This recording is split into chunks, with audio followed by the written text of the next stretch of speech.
আশা করি সকলে ভালো আছেন। আল্লাহর রহমতে আমি অনেক ভালো আছি। সো আমার কাছে কিছুদিন যাবত কিছু কমেন্ট আসতেছে, ভাই আমরা যারা কোয়েল খামারি আছি তাদের আমাদের খাদ্য তালিকাটা আমরা কিভাবে শর্ট করব, কিভাবে আমরা খাদ্য খরচটা কমাবো। আসলে আমরা যারা কোয়েল খামারি আছি তারা কিন্তু সব থেকে বড় টেনশন থাকে কোয়েল পাখির খাবার ব্যবস্থাপনা নিয়ে। কারণ কোয়েল পাখির একটা বাজারে আমরা ডিম যারা কোয়েল খামারি হিসেবে বিক্রি করি 2.5 থেকে 3 টাকার বেশি কিন্তু বিক্রি করতে পারি না। কিন্তু সেই হিসেবে আমরা যখন আমরা খাদ্য তালিকাটা হিসেব করি সেইখানে কিন্তু আমাদের 60 টাকা, 65 টাকা, 70 টাকা প্লাস হয়ে যায়। সো তখন থেকে কিন্তু আমাদের এখান থেকে লাভ করাটা অনেকটা টাফ হয়ে যায়, কারণ আমরা খামার দিতে বসছি 2 টাকা আয়ের উৎস করা। কিন্তু আমাদের যেহেতু আপনার মনে করেন খাদ্য তালিকা, ওষুধ তালিকা যদি আমাদের হাই লেভেলে চলে যায় তখন কিন্তু আমরা এর থেকে কখনোই প্রফিট করতে পারবো না। সো তাদের উদ্দেশ্য করে আজকের এই ভিডিওটা, যে আপনারা কিভাবে খাদ্য খরচটা কম করে আপনাদের পাখিকে সুস্থ রাখবেন, নিপ প্রোডাকশন বেশি পাইতে পারেন আর আপনার পাখিকে সুস্থ রাখতে পারবেন। সো তাদের উদ্দেশ্য করে আজকের এই ভিডিওটা নিয়ে আসছি আপনাদের মাঝে। সো আমি আমার খামারে কি ব্যবস্থাপনা করে থাকি, আমি আমার খামারকে কিভাবে সুস্থ রেখে থাকি, কিভাবে কি খাদ্য ব্যবহার করে থাকি, কি ওষুধ ব্যবহার করে থাকি, তা নিয়ে থাকছে আজকের আলোচনা। সো চলুন বেশি কথা না বাড়িয়ে আপনাদের সকলকে দেখানোর চেষ্টা করি। সো আমি আমার খামারে কি ব্যবস্থাপনাটা, কি খাদ্যটাই আমি আমার কোয়েল পাখিকে দিয়ে থাকি। সো চলুন বেশি কথা না বাড়িয়ে আপনাদের আজকে আমি আমার খাদ্য তালিকাটা দেখানোর চেষ্টা করতেছি। তো এই হচ্ছে আমার কোয়েলের খাবার ব্যবস্থাপনা। দেখতে পাচ্ছেন একটু অগোছালো, কারণ আমার এখানে জায়গা স্বল্পতা কম। সো যার কারণে এরকম অবস্থা হয়ে আছে। তো এই যে আমার ছোট্ট একটা মিনি পালা দেখতেছেন। সো এতে করে কিন্তু আমি সর্বদা আমার খাবারগুলো যেগুলো আছে মেপে খাবার দেওয়ার চেষ্টা করি। সো চলুন বেশি কথা না বাড়িয়ে আসল ভিডিওতে আসি। সো আমি আমার কোয়েল পাখির খাবারের সাথে কিন্তু আমি সর্বদা এই ফিডটি ব্যবহার করি। দেখতে পাচ্ছেন এটি কিন্তু নারিশ কোম্পানির একটা কোয়েল ফিড। এটা 25 কেজি থাকে। এটা বাজারে বিভিন্ন, আপনাদের এলাকায় বিভিন্ন রেটে অনেকে বিক্রি করে। সো আমি এটা পাইকারি রেটেই আল্লাহর রহমতে নিয়ে আসি, যখন আমার খাদ্য খরচটা অনেকাংশে কমে যায়। আপনারাও যারা লুজ নিতে চান তারা আমার কাছ থেকে নিতে পারেন। 60 টাকা করে পার কেজি রাখবো, অনেক জায়গায় অনেকভাবে কেজি হিসেবে রেখে দেবো। ঠিক আছে, আমি আমার এই কোয়েল ফিডের পাশাপাশি আমি যেটা ইউজ করি সেটা হচ্ছে এই যে দেখতে পাচ্ছেন, এটা হচ্ছে ডিমের খোসা। আমরা যে ডিমটা অপচয় করে ফেলে দিই, খোসাটা আমরা কিন্তু অনেক সময় ফেলে দিই। এই খোসাটা কিন্তু অনেক রোগ জীবাণু থাকে, কিন্তু আমি এটা জীবাণু নাশক করে গরম পানি দিয়ে ফুটিয়ে এটাকে জীবাণুমুক্ত করে পাউডার করে কিন্তু এটা আমি আমার কোয়েল পাখিকে সাধারণত খাইয়ে থাকি। ঠিক আছে, সেই সাথে আরো খাদ্য খরচ কমানোর জন্য আমি ব্যবহার করি, দেখতে পাচ্ছেন, ভুট্টা দানা। ভুট্টা কিন্তু ওর ভিতর দেওয়া থাকে, তারপরেও আমি এটা পরিমাপ মাফিক একটু দেওয়ার চেষ্টা করি। আমি এটা পার কেজিতে, মানে 1 কেজি খাবারের সাথে আমি 100 গ্রাম করে এই মিক্স করে আমি আমার পাখিদেরকে খাইয়ে থাকি। এতে করে হচ্ছে কি, আপনার ডিমের খোসাতে কিন্তু আপনারা সবাই জানেন যে প্রচুর পরিমাণে ক্যালসিয়াম থাকে। এটা কিন্তু আমরা ওয়েস্ট হিসেবেই ওয়েস্ট করে, যেটা আমাদের কোনো কাজেই আসে না। কিন্তু আমরা যদি এটা প্রসেসিং করতে পারি ভালোভাবে, জীবাণুনাশক দিয়ে গরম পানি দিয়ে ফুটিয়ে যদি এটা আমরা আমাদের পাখিদেরকে দিই, তাহলে কিন্তু এটা কোনো ব্যাকটেরিয়া বা জীবাণু থাকে না। আর এটা দিলে খাওয়াইলে কিন্তু আপনার ক্যালসিয়ামের ঘাটতি, পশু পাখির যে ক্যালসিয়ামের ঘাটতিটা আছে ডিমের খোসা কিন্তু পূরণ করে থাকে। আর আপনার ভুট্টাতে কিন্তু আমরা প্রচুর পরিমাণের আপনার ভিটামিন, প্রোটিন, তারপরে আপনার আরো বিভিন্ন ধরনের উপকারী গুণাবলী রয়েছে আমাদের ভুট্টাতে। সো যার ফলে এই খাবারটার সাথে যদি আমি এই খাবারটা মিক্স করে দিই, তাহলে কিন্তু এটা আমাদের পাখিগুলো অনেক মজার সহিত খায়। আপনার আপনার ডিম প্রোডাকশন বেড়ে যাবে, আপনার মাংস ঠিক থাকবে, আপনার খাদ্য খরচটা কিন্তু অনেকাংশে কমে যাবে। সো চলুন আপনাদেরকে আজকে দেখাই যে কিভাবে আমি আমার খামারের টোটাল কিভাবে খাদ্য খরচটা কিভাবে আমি কমাই এবং কিভাবে আমি আমার খাদ্যটা তৈরি করি। তো চলুন,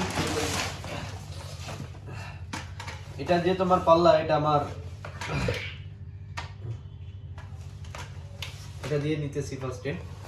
এটা অটোমেটিক্যালি 0 হয়ে গেছে।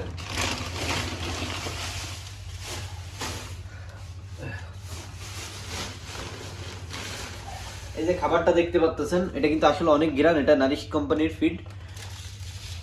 এই ফিডটা কিন্তু আমি নিজেই ডিলারশিপ অনুযায়ী এনে আমি কি করতেছি, সাপ্লাই দিয়ে থাকি আর কি। তো দেখতে পাচ্ছেন, এই যে আমি ফিডটা 1 কেজি ফিড দিছি। এই ফিডের সাথে এখন আমি এই যে আপনারা ডিমের খোসাটা দিতেছেন, দেখতেছেন যেখানে, যেহেতু এখানে 1 কেজি ফিড, সো এখানে আমি 50 গ্রাম, যেহেতু 10 গ্রাম ছিল এখানে, আমি এখানে কিন্তু 1 কেজি 10 গ্রাম ছিল। সো আমি এখানে দিয়েছি 50 গ্রাম দিয়েছি আপনার ডিমের খোসা।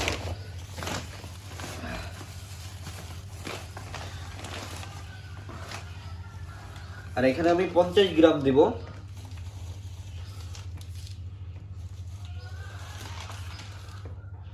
50 গ্রাম দিয়েছি আমি ভুট্টা। সো এই দুটোকে এখন মিক্স করে ভালো করে মিক্স করব।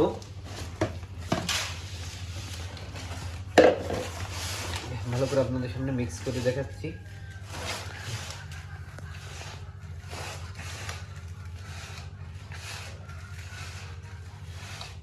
যেহেতু এটা আমাদের এখন ভালো করে মিক্স হয়ে গেছে, সো এই খাবারটাই কিন্তু আমি আমার কোয়েল পাখিকে প্রোভাইড করব।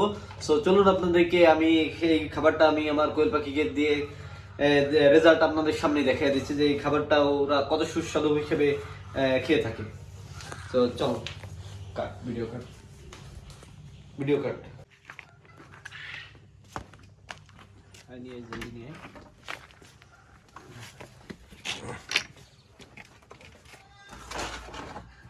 দেখতে পাচ্ছেন এই যে সেই ফিটটা, এই ফিটটাই কিন্তু এই যে আবার ভাবতে পারেন যে ফিট চেঞ্জ হয়েছে কিনা, এই যে সেই ডিমের খোসা দেখা যাচ্ছে, এই ফিটটাই কিন্তু এখন আমি আমার কোয়েল পাখিকে দিয়ে দেবো।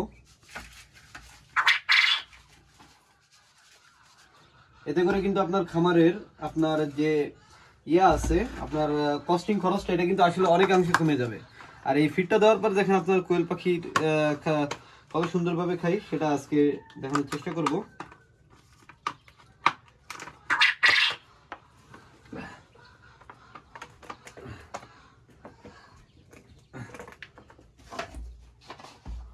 দেখতে পাচ্ছেন যে আমি দেওয়ার সাথে সাথে কিন্তু আমি রয়েছি, কোয়েল পাখি কিন্তু অনেকটাই ভয় পাই, কিন্তু এই ফিডটা এতটাই সুস্বাদু ওরা কিন্তু চলে আসছে, ঘ্রাণটা শুকেই আমরা খাইতে চলে আসছে।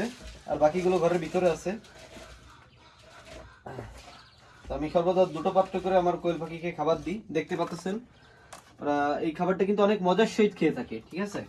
সো আপনারা যারা খাবারের কস্টিং কমাতে চান, আশা করি আমার এই ভিডিওতে আমি যেভাবে খাদ্য খরচ কমিয়ে যেভাবে করছি আপনারাও আশা করি এইভাবে করতে পারেন। সো এই ছিল আজকের ভিডিওটি আপনাদের কাছে কেমন লাগছে সকলে কমেন্ট করে জানাবেন, আর নিত্য নতুন কমেন্ট করে আমাদেরকে জানানোর চেষ্টা করবেন। সো আমি আপনাদের সকলের কমেন্টের উত্তর ইনশাল্লাহ দেওয়ার চেষ্টা করব। সো খামার সম্পর্কিত সকল তথ্য আমার নিচে হোয়াটসঅ্যাপ নাম্বারে আছে, আমার হোয়াটসঅ্যাপে নক করে জানাবেন, ইনশাল্লাহ সকলের উত্তরই দেওয়ার চেষ্টা করব। এবং সকলে আমার জন্য দোয়া করবেন, আল্লাহ যেন আমার ব্যবসায় বারাকা দান করে। সো ভালো থাকবেন সবাই, আসসালামু আলাইকুম।